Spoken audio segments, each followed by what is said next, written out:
Yeah. Hey, everybody. Welcome back to the Contemplative Science Podcast. I am thrilled this week to be visited by one of my friends. We just met in the Netherlands not too long ago, and we got on like a house on fire.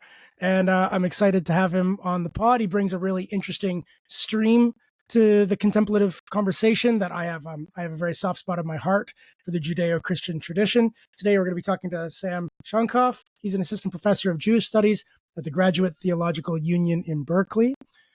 Sam brings a really wonderful and deep expertise of the Jewish faith, and he's always finding interesting ways of melding this theological position, the philosophy and theology of Judaism, with some really, really awesome, modern, interesting topics.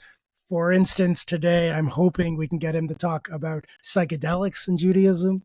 I think it's such a great topic, so interesting. And he also has a recent paper out on Zen mind, beginner mind, child's mind in Judaism. So I'm hoping we can fit both of those in one call. Sam, welcome to the pod. Thanks for coming on, man. Thanks so much, Mark. It's good to see you again. Good nice seeing you too. Yeah, I basically just use this pod now to talk with my friends, people that I love and that I really want to hear what they think. And then it seems like we can make time for each other if it's something, academically cool, like being on a podcast. Yeah, it's almost as if intellectual conversations are enriched by personal relations. It's weird. Oh, it's almost like that. Yeah, almost. Yeah, cool. All right. So first things first, I love. We started a conversation in the Netherlands. We were both at a workshop called the Mystical Entropy Workshop. Which is what it sounds like. It was a workshop exploring the different ways that we can think about entropy and their relationship to a mystical experience. Of course, for people who've been listening to this pod for a while, I have a proclivity for active inference and predictive processing, which is all built around entropy. But Sam and I started a conversation there about psychedelics in Judaism. And that was actually the topic that I really wanted to explore further if we got a chance to talk again. So I think that's just like a cool place to start. So what do you know about Judaism and psychedelics? Yeah, so this is a topic of Jewish tradition and psychedelics that I think about a lot. I'm finishing up an article right now on this topic, and I think the question that a lot of people want to start with is, how old is this history? Like, is this in terms of ingestions of psychoactive compounds that were somehow animating different streams of Jewish thought, Jewish spirituality, Jewish practice? Like, is that something that's caked into the foundations of this tradition, or is that a more recent history? There is some interesting evidence out there that, they found some residue of cannabis in an altar in the land of Israel from antiquity. It wasn't like the Jerusalem temple. But, I think something we can say about human beings is that wherever you look in the world, human beings have been finding ways to alter their consciousness, and sometimes that is through different plants and fungi that they find in their ecosystems. So there's there is some evidence of that, but from what I can tell, and I'll just preface this by saying that my own research, my own scholarship is focused really in the modern period. So I generally turn to the archaeologists and the scholars of ancient and medieval Judaism for their more expert takes on the pre-modern context. But from what I can tell, there's actually not a ton of evidence that beyond alcohol and tobacco and caffeine, I mean, there's plenty of evidence for those substances, especially alcohol, because it's actually ritualized. But in terms of the substances that we tend to classify as psychedelics, I see very little evidence that they were formative in some way for the Jewish tradition. I think I just saw not too long ago a book where they were proposing that in the Christian tradition that the sacrament was magic mushrooms. It sounded a little bit like wishful thinking. Yeah, and I'll leave it to the scholars and historians of Christianity to hash that one out. But for me, I'm interested in the discourse itself. Like, what interests me, especially as a scholar of modern Judaism, is, wow, there's a lot of people who are engaging in a kind of memory, whether it's history or not, but it's memory of psychedelic use among ancient and medieval ancestors and Jews in this tradition, and that itself is really interesting. And that to me, that is an ancient practice. The practice of projecting our own deepest experiences into the past is what moves religious tradition, right? Like Mm. that there's a deep precedent for that in Jewish history. Yeah, so Um, you take a psychedelic and you have a deep metaphysical shift, you feel a deep ontological change, then it's easy to think, wow, maybe this has to have been a part of the older story because this is the way that it really moves. You exactly. can have deep Yeah. transformative experiences from these sorts of chemical Right. supports. Yeah, that becomes like an exegetical hermeneutical lens through Right. which we refract the tradition. But also, I'm aware that Jewish tradition was brimming with other kinds of techniques for altering consciousness. All, whether that was fasting or different body postures, singing, dancing, prayer. We have no shortage of evidence, concrete, smoking evidence of all kinds of mystical techniques that were transmitted and practiced for centuries throughout the Right. Jewish diaspora. And what happened in the Enlightenment and the modern period, especially in the European context, is that so many of those traditions and techniques were really actively suppressed in this moment where they were seen as primitive, as backwards, as overly emotional, as overly feminine, and ways that there was this kind of this modernist revolution against the ecstatic, against the mystical. And Jews in that European context who were trying to look presentable to the Christian powers, they're trying to gain citizenship and civil rights in these contexts for the first time. And so many of those techniques and those memories were completely swept under the rug. And so now Whoa. I think that those other mystical techniques and contemplative practices have been so lost, right? Then suddenly you have this situation where in the 20th century, 21st century, a lot of contemporary Jews read these testimonies in the tradition and of their ancestors of having these visions and these Um, extraordinary, non-ordinary states. And they think, God, they must have been tripping, because in my experience, in my community, yeah. nothing like that is happening when we're not ingesting things that alter our minds. And so I think in a Wow. way, the projection of psychedelics into the deep past largely strikes me as less of a recovering or a remembering and more of an amnesia. Actually, there's a real forgetting there. Wow. Oh, so many things. Can you give me an example of a practice that might have been suppressed? I mean, I know you gave some quick names, but do you have anything in your toolbox about what a practice was that might have been lost along the way? Yeah. Yeah, I mean, a lot of the most sort of nuts and bolts practices were flush with prayer practices itself, with like traditional Jewish practices. But some of the more kind of um, overt ones, I mean, there's a huge range, but some of the most striking ones, I think, come from this tradition, sometimes called ecstatic Kabbalah or prophetic Kabbalah. This emerged in 13th century Spain, and really, in a lot of these practices, remained common throughout Jewish communities. And after the expulsion from Spain, even Jewish communities in North Africa, throughout the Middle East. And there's also even a lot of evidence that they were transmitted in, for example, Hasidic communities, early modern Eastern European Jewish mystical movements.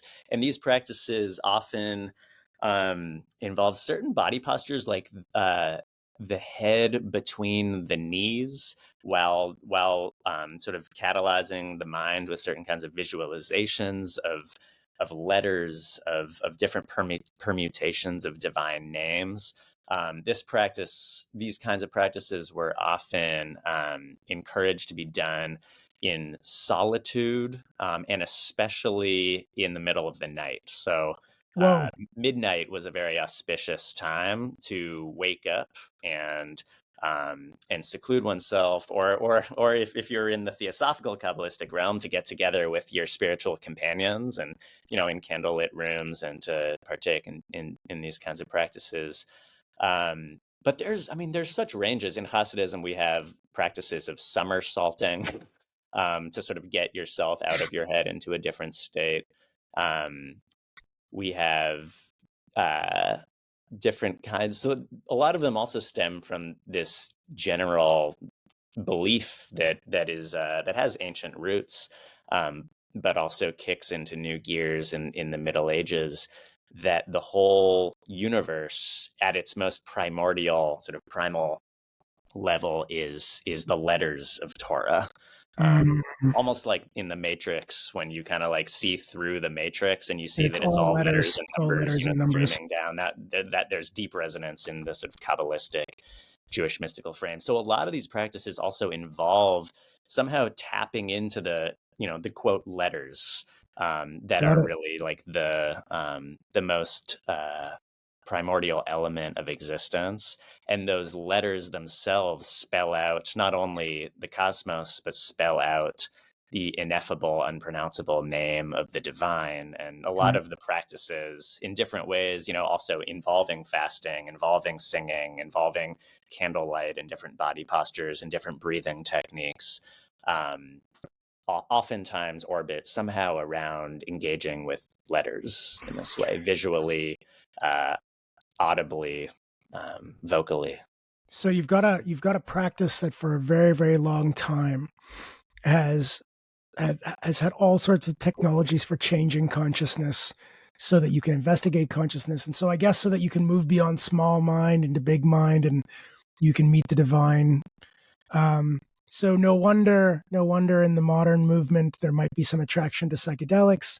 And again, I guess back to contemplative training as well. Aria Kaplan, I know not too long ago, wrote a number of very powerful texts. I mean, translated old texts, but then interpreted on them about how contemplative training used to be sort of front and center in the Jewish tradition. So, okay, on to psychedelics. So, is there space today where that's now really entering into the conversation? That not only may our forefathers, our fathers, and our fathers' fathers have been tripping in order to receive prophetic word, but that maybe the younger generation is sort of finding a new relationship with psychedelics. Is that the case? Yeah, I think. I Wow. mean, I'm also sitting here in Berkeley, California. Yeah. Okay. And So so I'd say that's been the case here for a your long time sample now. size is biased. You're in the Yeah, no, Bay. but we're seeing manifestations of that of this trend really throughout the Jewish diaspora today. And to sort of link this back to what I was saying before, I think that if the projection of psychedelics into the past reflected a kind of amnesia, I think there's now a recognition that psychedelics aren't really only this intersection of psychedelics and Judaism today is not only about psychedelics, but it's the image that I sometimes use is it's almost like jump starting an inert engine. Or a kind of shock treatment for an atrophied heart in some way, right? It's recognizing that, maybe we've been disconnected from different practices and techniques of the past. Maybe there are depths of this tradition that are just totally eclipsed for us in our upbringings, in our boring synagogues, in our sometimes spiritually desolate, communities. Those of us maybe growing up in communities that have felt that way in like the United States. And integrating psychedelic practices, really radically altered states into the orbit of Jewish tradition, of Jewish ancestry. And I'll just say, and so, just concretely in terms of your question, yeah, that's happening underground all over the place. But there are starting to be, as psychedelics are becoming destigmatized and even mainstream, and for better and for worse, we're starting to see more above ground manifestations of that. So, one really important example in my mind is, and shout out to Shefa, which is Rabbi Zach Kamenetz is doing really wonderful work on helping Jews navigate this space and exploring ways that there's opportunities for new kinds of spiritual stimulation and enrichment here, and Can you also say can you say a little doing. more about that? I'd love to hear. Do you know anything more? Like what in particular? Yeah, I mean, Zach's a friend of mine. He's based here in Berkeley, and everyone should go, check out. This is a nonprofit organization with a website. Go check him out. Shefa, SHEFA, which means flow, or Mm, emanation, which is a sort of technical term in Jewish tradition. And yeah, I mean, part of it is exploring possibilities for this, ways in which people's own psychedelic practices are already, um, enriching their Jewishness, also raising sort of mm, perplexities and questions maybe in their Jewishness, and also something that Zach and his organization are really engaged with also is, how do we do this in a good way, right? How do yeah, we do this in a way that's safe, yeah. in a way that's humble, and having a sense of Mm, the Hebrew term yirah, which sometimes gets translated as awe, sometimes gets translated as fear. But how do we mm, bring a kind of yirah to our psychedelic practices, yeah. and into the power that they can have over our identities, our spiritual lives and practices, our communities, our relationships.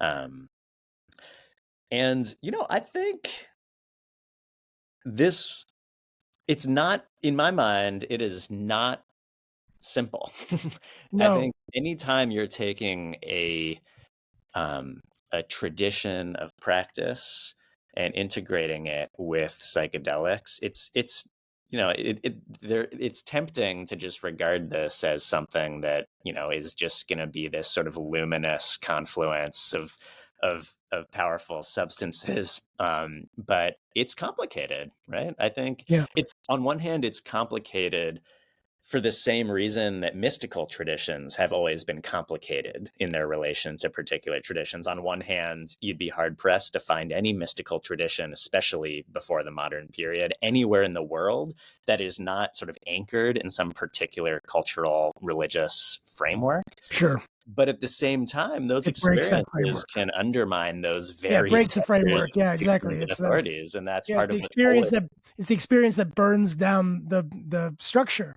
Like Right. Ram Dass used to say, famously said, there's a problem with some of the traditions that make a living out of making this a tradition, because when you burn down, you'll move beyond it. You'll transcend the need for the vehicle. And so then there's something funny about building a hard vehicle, because if the vehicle works right, you should be liberated from the need for a vehicle at some point in time along the way. So I know Maybe. I see what you mean. Yeah, like you can undermine the stability of the thing, um, Mhm. at the same time getting new insights into the thing Yeah, it's a forest fire, right? Forest fires destroy and and destroy, create new and opportunities. they also create new opportunity. They Yeah. open up new possibilities of growth and fertility that would have been impossible without it. Um, but I think, whereas a lot of, especially in a tradition like the Jewish tradition, or Islam or Christianity, at least to a very large degree, traditions that don't have, where those mystical states were generally, um, catalyzed through sort of intensive long-term practices. Those experiences, yes, they were threatening, and could erode, or sort of soften the foundations in potentially destructive ways of those structures. But they were also really grounded in Mm, in deep practice within those yeah. traditions, So you get set and generally. setting. You get the proper container to start Yeah, having some, possibly chemically induced mystical experiences. Talk right. about that a lot, like some of the dangers in exploring with psychedelics if you don't have a good practice, or it's Mhm. not set within the context, a particular kind of context. I think the less practice you have around those things, maybe the more random it is. Sometimes it's good, sometimes it's bad, but I think a strong practice makes all the difference. Mhm. Set Yeah. and setting makes a big difference. Yeah, I think that's right. Yeah, and that, I mean, that question of set and setting is really at the heart of this article that I'm working on right now, Mm, where, tell me. um, I think, like, today in psychedelic studies and in the sort of this so-called psychedelic renaissance, there's a lot of talk about set and setting and preparation and integration. but I think still it is often happening in a way that is not attuned to really like the deepest implications of what that means, especially when it comes to different cultures, right? Yeah. People coming from different backgrounds. I think, Yeah. part of the strength, of course, of the scientific approach and the scientific study of all of this is that there's this kind of universalizing tendency to try to, as much as possible, blur all differences to create something that's standardized and uniform. But when you do that, of course, you just completely render cultural diversity and specificity invisible. And Yeah. so, in my mind, part of set and setting and the preparation and integration processes and all of these like deeply important foundational elements of the experience, um, what happens when that is happening in a particular religious framework. Yeah. So what I'm looking at in this study is focusing especially um,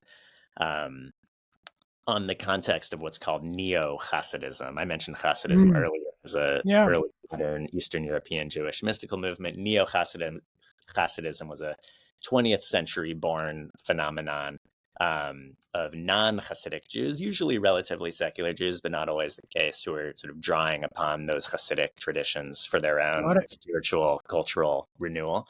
And psychedelics have played a really prominent role, especially in the North American context, in this tradition of neo-Hasidism. And the sort of centerpiece of this project is this just dazzling document that I found in these archives in Colorado from Zalman Schachter Shalomi, who is one of the most sort of prominent leaders, informative figures in especially North American neo-Hasidism starting in the 1960s. This document it's a live like stenographer's typescript of his clearly verbal extemporaneous trip report from his first LSD experience that he had Whoa.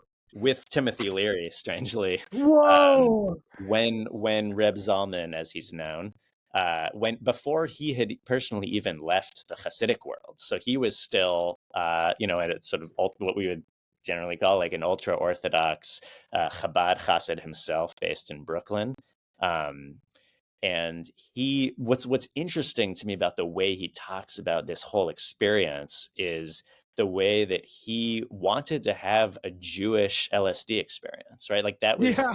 right, like his spirituality. I mean, he was already at this point had an expansive mind and was learning from sages of different traditions. And I mean, the fact that he was there, like tripping Sure. at an Yeah. ashram in Massachusetts with Larry, it tells you Yeah. something about Yeah. where his mind was headed. But at the end of the day, like he had a deep Jewish identity and a deep Yeah. Jewish Yeah. practice and Yeah. wanted to integrate that into his experience. And he brought Okay. these records that he was playing of Hasidic nigunim or melodies. He brought his Sabbath sort of clothing and shot glasses and all of the sort of paraphernalia of the Sabbath And in how his did it go? Did he have a Jewish mystical experience, or did he have just a hard mystical experience?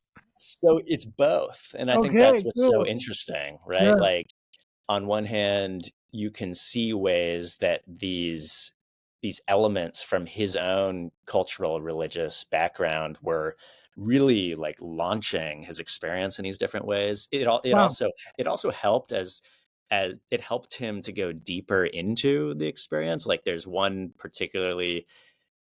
of the interesting moments in my mind is where he's actually starting to go to a really dark place and he's Hmm. having a vision of being totally overwhelmed by these kind of fiery, like demonic Wow. Malachei Chabola, like these destructive angels. And he's kind of freaking out a little bit. And he recalls this Hasidic tale of an old Hasidic sage or Rebbe who's on the brink of hell and basically like tightens up his belt and says, I'm going to do this in honor of divine unification. Ooh. Ooh. And jumps on in, Oh. jumps into the flames of hell. And Zalman himself, in this difficult moment, like turns to the image of his own Rebbe through which he then remembers this story. And then he says, all right, here we go. And then at that moment, It gives way. the fire kind of dissipates and he opens up into this new sort of peak experience of his journey. And so that's an example of ways that like his own Jewish set and setting as he's shaping his experience ends up being really enriching. But then there's other ways that the experience in no less beautiful, rich ways are also complicating some of the orthodoxies that he was bringing to the table. And one of the beautiful illustrations of that is when the sun starts to rise at the end of the night. And it's time for morning prayers.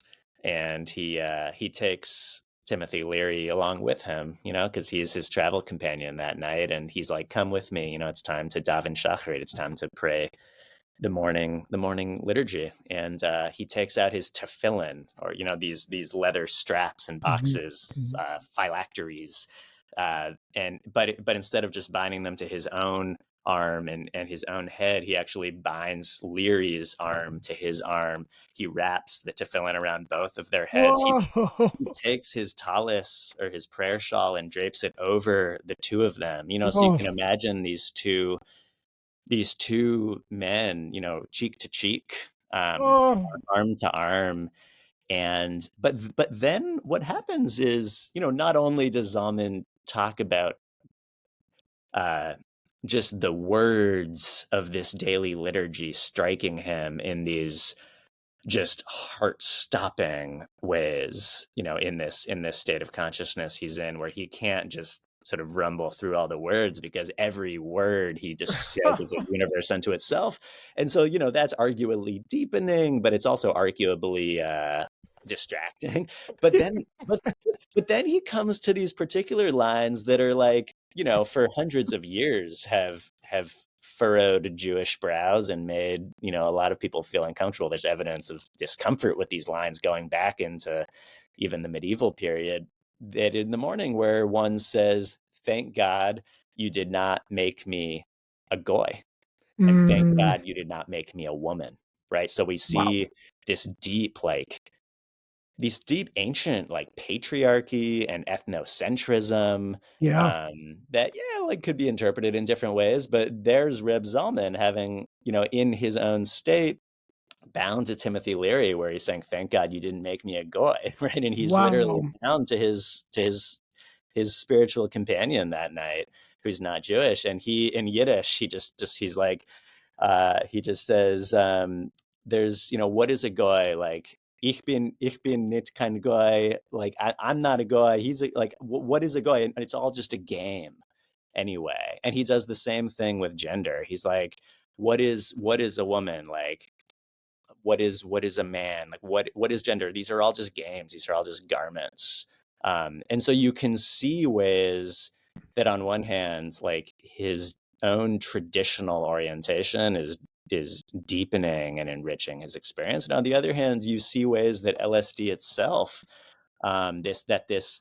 this mind expanding experience he's having, is also starting to melt some of the orthodoxies in his practice, in his perspectives, in ways that will very soon be a part of what leads him out of Hasidism itself into a more kind of experimental, ecumenical neo-Hasidism, especially, no coincidence, around issues of gender and around issues of interreligious encounters and integration. So I think, it's a fascinating question to me that we here at the Graduate Theological Union, a bunch of us are kind of exploring this of, as psychedelics become more mainstream, more commonly a part of people's practices in different contexts, how is that going to change these religious traditions? And how are these religious traditions going to change psychedelic practices? And it goes both ways, and it's kaleidoscopic, it's complex. So we'll see. I think we really don't know yet, what kinds of reverberations this moment in psychedelia will have through religious traditions, all over the place. So I know that you're not only interested just in, of course, not just Judaism and psychedelics, but you're also interested in Judaism and contemplative practice. And Yeah. I know another strand of your research that I really wanted to get into was beginner mind, child mind, which you told me was particularly interesting through the Jewish lens. Can we get into that a little too, just before we run out of time? Yeah. What is this beginner mind, child mind like in the traditions that you're studying? Yeah. Yeah. So, just to start with the personal, this has always been, as somebody who's engaged in different contemplative practices for many years, this is the image of child's mind, beginner's mind, has always been really personally interesting to me. And this article really came out of having just had my first child. I knew I was going to have to write this piece for a Festschrift, for a volume celebrating one of my beloved teachers, and the timing was going to be horrible. I knew I was going to have to write it when I had like an infant. Oh, And so I figured, let me write something, let me choose a topic for this that's going to feel yeah, consonant. relevant. Yeah, child's mind. I Relevant. dig it. Yeah, and indeed, it was one of the most meaningful projects I've undertaken in my academic life so far. And yeah, so something that was interesting to note is that when I started to really plumb um, Jewish tradition, in the classical sources for meditations on what we might call child's mind, right? This phrase that's most associated with Suzuki from the Zen context. There wasn't a lot there, right? Like you can find all kinds of expressions of love of children, but it's Mm, and gratitude for children, but generally speaking, in the classical sources, in classical liturgy, whether in Talmud, in the prayer book, it is oftentimes expressed as excitement for those children to be alive and for them to grow up to be able mm, to perform lives of mitzvot, right? Of sure. of of sacred Yeah, deeds. yeah, kids are good, but they're just potential. We want you to grow up into good beings. That's the more sort of Exactly. that's the Exactly. stress. There are Yeah. these beings we love who are filled with potential energy, but I wasn't finding a lot of sources that were really looking at, like, just sort of marveling at the consciousness of the baby or the Yeah. small child here and now. Yeah. Where that really takes a turn is in Hasidism, this mystical movement that I keep pointing towards. And maybe was there something about the zeitgeist in that Mm, time, because also in other cultures, like for example, in the sort of romantic literature of that same period, in Wordsworth and so on, we start to see a sort of romanticizing of child mind also. But that's another story. So what we see in Hasidism is a growing sense that intellectual endeavors, text study, you know, immersion in all the esoterica of the Jewish mystical and philosophical traditions, and the mastery of every jot and tittle of Jewish law. That as wonderful as these processes are, they can actually they can get us too deeply into our heads, into these kinds of abstract, cerebral, um, kind of meticulous mind places, in ways that can obstruct spiritual connection. So in Hasidism, there's a very well-known kind of celebration of what they call the tamim, the simple person, and this mm, spiritual value of tamimus, of this kind of simplicity um, that is sometimes sort of subverting the hierarchy, where now the scholar actually becomes secondary in some ways to these different figures, whether they're less educated or maybe illiterate. Do you see this And in Zohar when the companions are on the way and they bump into farmers and the farmers just spit it? And the Mhm. companions are always like, whoa, like there it is. There it is happening in real time. Yeah, so that example I think is one of the most illuminating ones, because on one hand, right, the Zohar, the sort of great foundational text of Kabbalah, 13th century, you see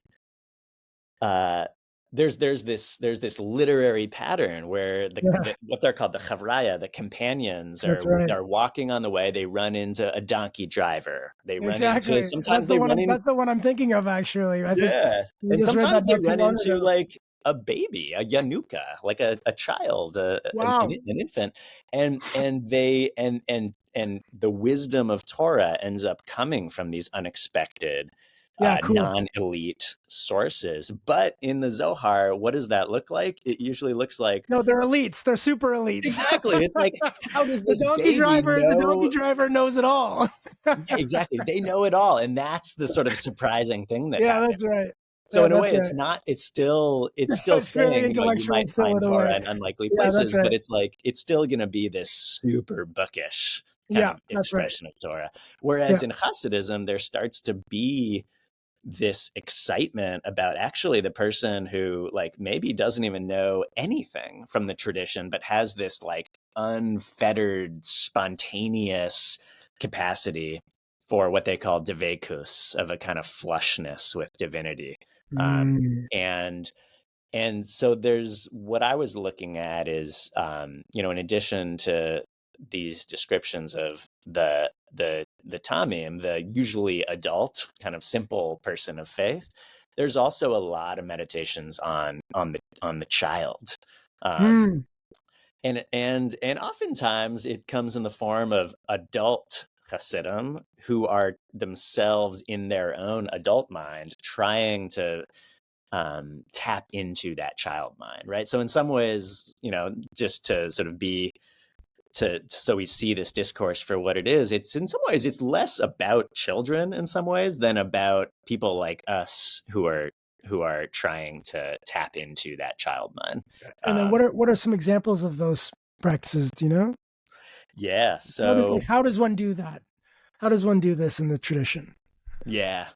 Um, So it takes different forms, but I'd say the general principle is: can you encounter?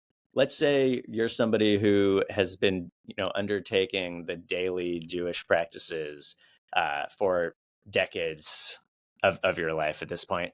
Is it possible to encounter, that text of Torah, that word of liturgy, that act of hand washing or whatever it is, as if you've never done it before, right? So a Whoa. lot of this is in the context of practice. And One quick thing there, Sam, which is so interesting. yeah. In the recent literature on one of the ways that psychedelics might be impacting the brain Hmm. is that like people like Robin Carhart Harris are using some of these anticipatory dynamics that I'm interested in, and Hmm. they're saying one of the benefits might be you have really deep belief structures that get established over time. And if they get established and they get sticky in ways that are not good for a good flowing life, like depression, OCD, anxiety, but just old, now fixed ways of seeing the world, that what the psychedelics might do is increase entropy, increase the uncertainty, Yeah. so that you have this warming up of those dynamics, so that you can once again start appreciating the real driving signal coming into the system rather than just what the system expects to be there. So I just wanted to say there's one interesting little bridge here where Hmm. psychedelics could possibly lend a hand for having something like beginner's mind, because literally you're confusing your model of how the world works, which forces the system to have to see it anew. No Yeah. wonder, no wonder the story you were telling where he was giving this prayer in the morning, he's seeing it now again with fresh eyes. And Absolutely. he's having to update what he feels about it because it's alive again. Like, oh my goodness, look, I'm saying this thing. Like, I've got to give the context for it, like a new context today. Interesting. Absolutely. Yeah, yeah, absolutely. Right. That's that whole like Rebus acronym Yeah, that exactly. Gerhard Yeah, Harris you're is on it. working with. Yeah, I find that super interesting. And yeah, so I think we do see that. Yeah, I mean, it reminds me just in one of my own, I can whatever, it's destigmatized enough at this point. In one of my own psychedelic experiences, something that I found really striking and memorable was, oftentimes just as a Jewish person myself, like I find myself translating experiences, meaningful experiences into Jewish terms, or I don't know if I'm doing it, but it happens in my Yeah. consciousness. That's Yeah. something that like there's certain, terms from the tradition that's like, oh wow, like this is emunah, right? This is what it means to be in a sort of trusting, faithful relation in some way, or whatever it is. And something that happened in one journey I had was that I had this Hebrew, this traditional Hebrew language coming up in my mind, and I genuinely did not know if I was making it up or not. Like Whoa. I had the, I could sort of visualize these letters. I even like took a pen and wrote some of the words that were coming, and I was like, this could be an ancient language of a tradition, or for all I know, these could be squiggly lines, and like I could be speaking in tongues right now. Like this could be, and I Whoa. genuinely didn't, and I genuinely didn't know it. I think that's just like one sort of concrete anecdote for, right, the Wow. effects of psychedelics, but also different kinds of spiritual consciousness that we might call a sort of beginner's mind, where it's Yeah. like, it's not only, oh, how can I have a fresh perspective on this daily practice, but it's, what is this? What am I doing? Right. And that's like, I think one of the most striking examples of that in this Hasidic context is Rebbe Nachman of Bratslav, who is the great grandson of the founder of Hasidism, living in Ukraine in the late 18th, early 19th century. And he used to routinely, when he would speak Torah to his Hasidim, right, when he would like be riffing on the tradition, giving his own innovations in these brilliant ways, afterwards he had this habit of saying, what did I just say? Right? Just like using forgetting, like a sort of intentional forgetting, to always maintain this state of really not knowing. And he would often say, like, I don't know anything. And that could be interpreted as a sort of hubris of like, whoa, if Rebbe Nachman can say I know nothing, then what am I? But I think, what the way that his disciple Rebbe Nasson of Nemirov interpreted this is, no, this was part of his practice, like constantly coming back to Getting out of the way. yeah, like, can you actually not know? Can you forget your own revelations, no matter how sparkly they are? And Rebbe Nachman himself, even according to his students, would sometimes say, like, I don't even know what it means to be Jewish, right? Like I don't, and this is somebody who is absolutely steeped in the tradition and a So every resource. day he was having to show up to figure out what it is because he doesn't know. It's not like, Yeah, oh well, now I know. This like radical intellectual humility where I'm not sure. right. I'm encountering it over and over and over again in a living way. It's actually so refreshing, actually, to say I'm not sure. So I'm dedicated, but I don't know. Having to show up and see every time sounds like self-emptying. These practices of emptying, of Yeah, getting, of removing the obstruction rather than adding more in. absolutely. And right, there's a sort of kenosis here. There's just Right. there's a flooding out. But then it gets complicated, and this is where, Yeah. Tell me. where I might diverge from like Carhart Harris and some of the, Yep. some of the scientists in the field of psychedelic studies, is I think we can go in different ways from this, like with this appreciation of this emptying, this beginner's mind, where we might literally say, what is this? You could take that in a kind of modern liberal secularist Mm, direction, and to say, okay, we're finally doing it, right? We're finally like transcending these traditions of the past into some mm, kind of like perennial, I don't know, universal, just purely human kind of spirituality and consciousness, that is unmediated in some way by all of these, traditions of the past. Um, and that's interesting. I mean, that's an interesting tradition in itself, right, with its mm. own history. Um, I personally don't think there is any such thing as cultural neutrality, right? Everything is situated. Steep. There's no escaping of tradition in the broadest sense. And so one of the things that I was really looking at in the Hasidic context, and that I think about more broadly, when I'm looking at this field of psychedelics and religion and in other spheres that I work in, is just the what we can call like the hermeneutics of mysticism, or the hermeneutics of child's mind, ways that we are always already interpreting through particular frames, Yeah. right? Like that is unavoidable. Mm. And what does that mean? So in this child's mind context, looking at ways that these particular mystics in this particular context were clearly seeking and having experiences of radical emptying, of having this Mm. kind of infantile perception. But not throwing out the container. Yeah, but also, then how do they experience that? What are they experiencing that with? And especially, how do they convey that? How do they articulate Mm. what that experience is like, what its function is, what its value is? And that is always happening in particular contexts among particular people.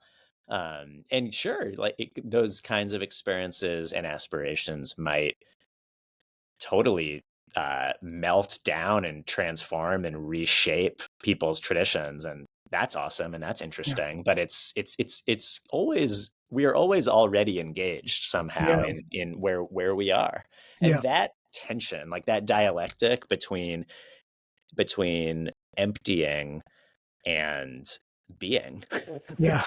but between altered states of consciousness and the context in which those are happening. Yeah. Those tensions and dialectics to me Yeah. are endlessly fascinating. And I Yeah. sense that, in the study of mysticism and in the study of psychedelics, those really appreciating those tensions is That not tendency, only interesting, tension. but I actually think it's really important. I think Yeah. it's really important for understanding how human beings work. It's important for understanding how to do all of this, how to be in this kind of pivotal moment right now in a way that's attuned to different cultures and to different power dynamics and different hegemonic structures and different minority communities, and like to do it in a way that's really kind of eyes wide open that there are traditions here. Wow. Wonderful. Last thing, and then I'm going to let you go. Practical edge, given all of your experiences and your practices and your know-how. If you were to give one practical suggestion for listeners who are both interested in the contemplative side and the sort of scientific side, what's a practical edge thing? What do you find that's useful? If you had one thing you wanted to share from what you've experienced as something useful that we can do, what would it be? That's a beautiful question.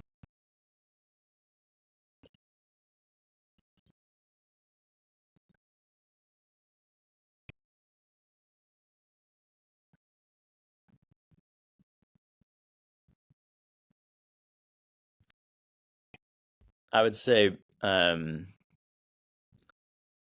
bring a sense of humility, and with in what we were just talking about, of recognizing that my own perspectives, my own frames that I see the world through are particular. They're specific. They can change, and other people have different ones. And that's not to go into some, nihilistic, total relativistic place of not having moral urgency, but to have a sense of attunement to the fact that we are always already interpreting. Yeah. And how might that change the way that we bring a sense of humility to our encounters with other people in the world? how might that change the way we see ourselves, and how might that really challenge us to be very as intentional as we can be about what kinds of lenses we're on some level choosing to cultivate and bring to the table. Because Wonderful. at the end of the day, like, we're always already interpreting, but to think very carefully about, how do I want to be interpreting I and love that. responding. Thanks, Sam. And thanks, everybody, for listening. And we'll be back in a couple of weeks with the next episode. Be well, practice well. See you soon.